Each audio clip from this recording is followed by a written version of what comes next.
Hello po, good morning po, magandang araw sa inyong lahat. Kumusta na po kayo mga kababayan? So, sa video na to, pag-usapan natin itong naging hakbang ng grupo ni General Bantag. So, at saka yung naging kasagutan ni SOG Boying.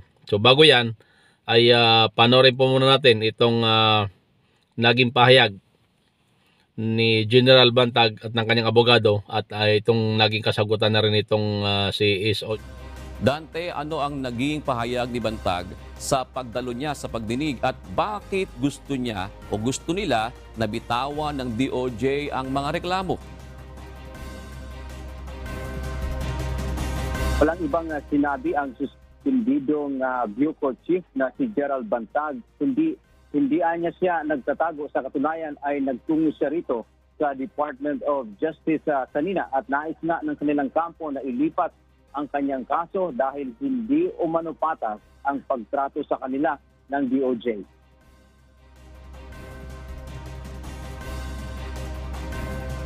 Dumating sa pagdinig kanina ng kanyang dalawang kasong murder sa Department of Justice o DOJ ang suspendidong hepe ng Bureau of Corrections o Bucor na si Gerald Bantag. Kasama nito ang kanyang mga abogado. Ayon kay Bantag, hindi totoo na siya ay nagtatago. Meet kaming mga documents. Oo.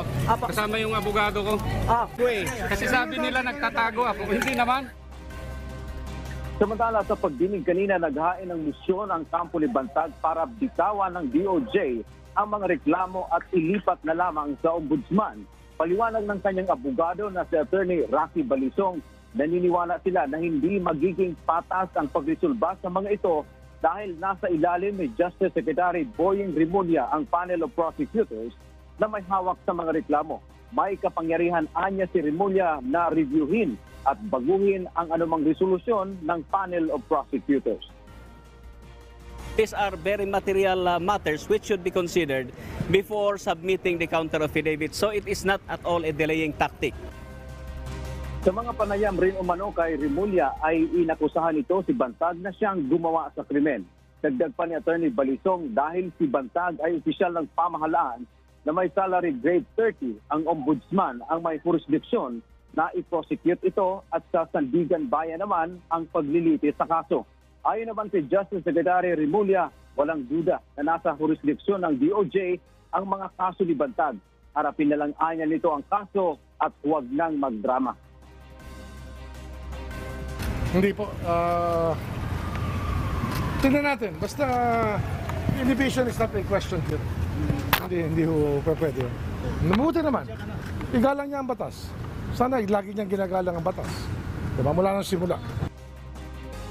Kaugnay nito, binigyan ng isang linggo ng panel of prosecutors ang ibang partido tulad ng PNP na magkomentaryo dito. Ayon naman sa PNP, tututulan nila ang motion ng kampo ni Bantag dahil may kapangyarihan ang DOJ na hawakan ang kaso. For purposes of the motion for inhibition, we gave the other party or parties the time to submit comment on the motion for inhibition. Upon submission of their comments, then we will resolve the motion for inhibition. Well, we believe, of course, under the law, that it is within the power of the Department of Justice and the panel of prosecutors to determine whether or not there exists probable cause, and also regarding the preliminary investigation, we believe that they are authorized under the law to conduct the preliminary investigation. Samantala, June, sa pagdinig kanina ay dumalo din itong kapatid nga ng mamamahayag na si Persilapid na si Roy Mabasa. At ang kanilang ang unang naging reaksyon nang makita umano niya si Bantag ay galit pa rin siya dito. At naniniwala nga siyang ito ay matatagalan itong kaso dahil dito ngayon sa panibagong motion ng kampo ni Bantag para mailipat ang kaso sa ombudsman. Sa ngayon, June, ay wala pang schedule ng susunod na preliminary investigation. At pagkatapos kanina, June, ng pagdinig ay agad na umalis itong si Gerald Bantag dito sa DOJ at inabol pa siya ng mga tauhan ng media at sinubukang kunan ng pahayag pero tumanggi na siya. Sa katunayan nga, June, dahil sa ating pumilit sa kanya na makuna ng pahayag nung may dumaan na jeep dito sa labas ng DOJ ay napilitan na ngang sumakay itong si Bantag sa jeep at ganyan din yung kanyang mga kasama. At yung namang mga ibang respondents tulad ni Ricardo Silhueta, yung sinasabing isa pang mastermind sa krimen, ay wala ring abogado kanina. At the same time, wala ring naisumiting counter affidavit. At si Bantag din ay hindi pa rin nag-submit ng kanilang counter affidavit dahil hinihintay pa nga nila na marisolba ng panel of prosecutors itong kanilang motion na mailipat sa ombudsman ang kaso. June? Dante, lumalabas ba na kawalan ng tiwala sa Secretary ng Department of Justice kaya gusto nilang mailipat ang reklamo sa ombudsman? Yes, June, tama. Yun ang lumalabas na kawalang tiwala kasi ang sinasabi nila dito, ang pangunahilang issue kaya nila gustong ilipat itong kaso mula dito sa Department of Justice hanggang dyan sa ombudsman ay for the sake ng impartiality dahil nga sinasabi nila itong mga panel of prosecutors ay nasa ilalim ni Secretary Remulla, which is mayroon silang binanggit June na Department Circular number 027 na nakalagay doon, may provision daw doon kung saan pwedeng reviewin ng Justice Secretary ang anumang resolusyon ng panel of prosecutor at mayroon din siyang kapangyarihan na ito ay baguhin, kumbaga balik na rin yung magiging desisyon ng panel of prosecutors. June. Dante, meron bang ipiniliwanag o ibinigay na instansya yung abogado ni Gerald Bantag na kahalintulad ng kanilang kaso na nailipat sa jurisdiksyon ng ombudsman mula sa Department of Justice? Yes, John, mayroon siyang sinayit kanina na kaso, no, pero hindi pa lang natin binabasa kung ano yung kaso nun. Wala pa tayong kopya. Pero ang sinasabi nila, mayroon siyang binanggit na isang kaso na sinasabi daw ng, hindi ako nagkakamali, ng Korte Suprema na pagka ganong issue, halimbawa salary grade. Binanggit kasi niya kanina, June, kapag ang isang opisyal ng pamahalaan na may salary grade 27 hanggang 30, dapat ang hahawak kapag siya ay sinampahan ng kaso ay ang Office of the Ombudsman at kalaunan kapag naisampa na ang kaso ay ang Sandigan Bayan na ang lilitis. So susunod, alamin natin kung ano yung particular na sinasabi noong batas na yon kung ating makapanayam sa susunod ang abogado nga ni General Bantag. Maraming salamat, Dante Amento. So yan po, no, mga kababayan, napanood natin yung naging pahayag ni General Bantag. Sampal na naman po ito sa pagmumuka ni SOG Boying, pagmumuka ni Attorney Kausing, yung sinasabi nila nagtatago, lumabas, sumuko, hindi naman nagtatago yung tao. Nandiyan, no, nag-attend. O di, nakakahiya yan, ano, yung ginagawa nyo. Sampal na naman sa pagmumuka yung dalawang yan. Yung mga malalapad yung mukha, hindi ko alam kung tinatablan pa ba yan. Well, ayon sa attorney ni General Bantag na si Attorney Roque Balisong ay nagsampa na lang siya, naghain na lang sila ng motion na kung saan gusto nila mangyari ang kaso na isinampa kay General Bantag ay ilipat nila ito sa ombudsman dahil mas mainam daw na ombudsman ang humawak nito dahil unang-una itong si General Bantag ay mataas na opisyal ng gobyerno. General nga ito at siyang Bureau Chief.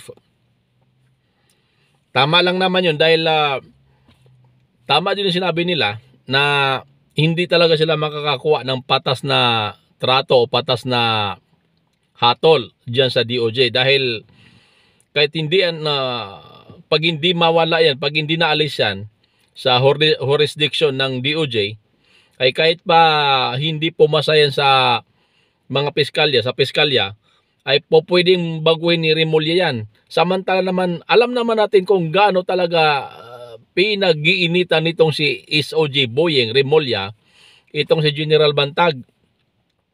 Dahil kung tutusin, kung matatanda yung mga kababayan, mula sa simula pa lang, unang araw pa lang, ang inilabas na ng DOJ sa katawan nitong si Remulla na suspect ay si Bantag lang. Although nagsasabi sila ng mahigit 100 na mga person of interest nila, ni isang pangalan, wala naman tayong narinig eh. Maliban lang kay Bantag. Lumabas lang itong isang tinutukoy din nila na isa pang mastermind di umano nung nag-file na sila ng kaso. Pero sa pinakauna talaga, mulat sa pool pa naman, na simula ng usaping ito, laging bukang bibig na lang nito ni Boyeng na si Bantag at wala nang iba. Si Bantag lang, wala nang iba. So, actually, sinabi na nga niya eh. Kung matatandaan natin, sinasabi na nga niya na solve na ang kaso na ito. So, paano pa nga ba talaga maniniwala ang taong bayan, Mr. Secretary, Boyeng Remulla, paano pa nga ba maniniwala ang taong bayan na makakakuha ng patas na hustisya itong si General Bantag samantalang hinatulan mo na? Bakit hindi mo kaya hatulan yung anak mo na huli ng droga? Ng marijuana pala, I mean. O pareho lang yun, drugs din yun. Di ba? Ba't hindi kaya yun ang hatulan mo? So, ang nakapagtaka dito, lalo talagang nahayag sa taong bayan ang totoong intensyon nitong DOJ Secretary na ito. Ewan ko nga ba dito kay President BBM o sa bagay, weak naman kasi yan. Kung bakit hindi masibak-sibak ito.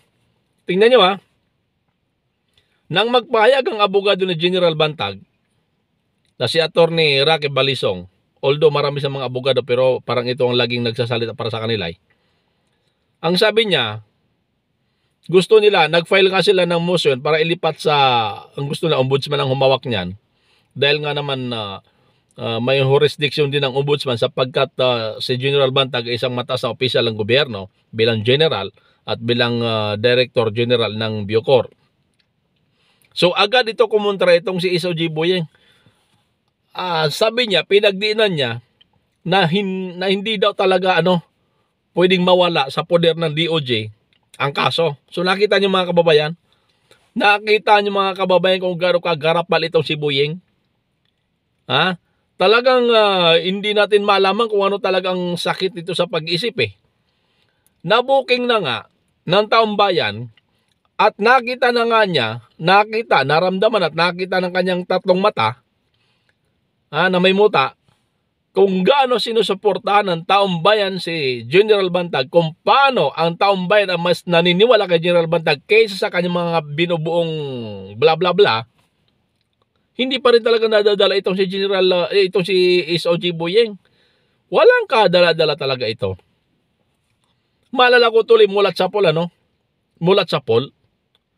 Sumuko ka Bantag, lumabas ka Bantag, huwag ka magtago Bantag, harapin mo ito Bantag. Tama ng drama Bantag. Pareho lang sila nitong spokesman ng Mabasa family, itong kalbong abogado na ito, na vlogger na si Attorney Kausing, na si Bantag dapat sumuko, huwag na magdrama, magtag. O di, ayan siya Pagdating ng preliminary investigation ng PI, nandyan siya, nagpakita, buong buo. O di parang sampal yan dyan sa malalapad yung muka. E di lalo na dyan sa kalbong abogado na yan, di parang sampal dyan sa batok nung kumikinang-kinang. Ano kala nyo kay Bantag kasing duduwag nyo? Matapang lang naman kayo dahil hindi kayo kinasuhan eh. Promise, pag kayong dalawang, halimbawa kung kayong dalawang makasuhan, ayaw ko na lang, baka magsipasok kayo sa mga tombong nyo. Kaya ko ito nasasabi mga kababayan dahil higit silang nakakaalam sa batas, pero talagang dahil sa kagustuhan nila, na mabaluktot ito, ay talagang kinakalimutan, tinatapakan nila ang kanilang pinag-aralan. Alam na naman nila mula simula, wala pang kaso si General Bantag. Well, I mean, wala pang warrant of arrest yung tao. Pinapasok ko muna, di ba? Kung di ka ba namang pol-pol, pag-untuging, sarap nyo pag-untugin. Alam nyo ba? So, kita nyo ang payag ni General Bantag, pangiti-ngiti pa sa media. Ang sabi niya, hindi daw pwede. Wala daw jurisdiction ng ombudsman, tingnan nyo yan. So, talagang hindi talaga, para sa ganang akin, hindi talaga makakakuha ng patas na investigation o patas na trato o patas na hatol itong si General Bantag kapag nanatilian ang kaso na yan sa DOJ. Dahil sa simula pa lang, na hinatulan na yan ni SOG Boying, hinatulan na niya si General Bantag sa pagsasabing 95% solved na ito. Oh, di ba? Wala pang warrant of arrest yan, ha? Wala pang investigation nangyari, ha? Wala pang preliminary investigation sa mga panahon na yan, ha? Hinatulan na niya si Bantag. So, paano pa maniniwala ang grupo ni General Bantag at ang taong bayan na magkakaroon ng patas na investigation ang DOJ? Walang maniniwala sa iyo, Boying. Kaya sana itong presidente natin, kahit sabi natin weak naman talaga. Sana naman ay matauhan yan, sibakin na niya itong si Boying. Tapos mangyari sana na ang kaso ay mailipat sa ombudsman para makita natin ang patas na investigation. Okay?